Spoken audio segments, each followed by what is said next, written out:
cuando ve una mujer en el escenario, yo que sé, ves un concierto de La Sego, de Cariño, de Repion, y dices, joder, es que yo quiero ser así. Pero, joder, decías ahora, o complicado de encontrar músicas, de encontrar baterías, de encontrar baixistas mulleres, de esto, que é verdade, o sea, eu polo que controlo, non hai tantas, porque tamén faltan referentes de ver bandas agora mismo como a vos, que teñan pois máis membros mulleres que se vexa que poden formar parte de bandas de proxectos musicales, non? Que eso Justo. falta.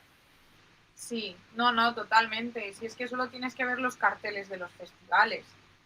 Yo cuando veo una mujer en el escenario, yo que sé, ves un concierto de La Sego, de Cariño, de Repion, y dices, joder, es que yo quiero ser así.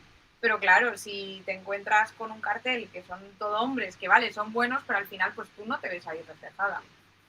Eu teño Así hai un grupo aquí da Coruña que se chaman Leria, que fan pop rock. Ahora está entendo un poquinho máis por rock, que me mola un poquinho máis hai esa caña que lle dan que, joder, me contaban un día que unha das cousas que máis lle está alegrando de tocar é subirse un escenario, baixar e que se lle acerquen nenas a dicir quiero tocar la guitarra como tú, quiero tocar la batería como tú, y claro, ver nenas pequenas que se empezan a ter interese por poder tocar, porque ven que hai mulleres en riba dun escenario, ten que ser tamén unha cousa bonita, non? Mira, queremos aportar nuestro granito de arena con eso.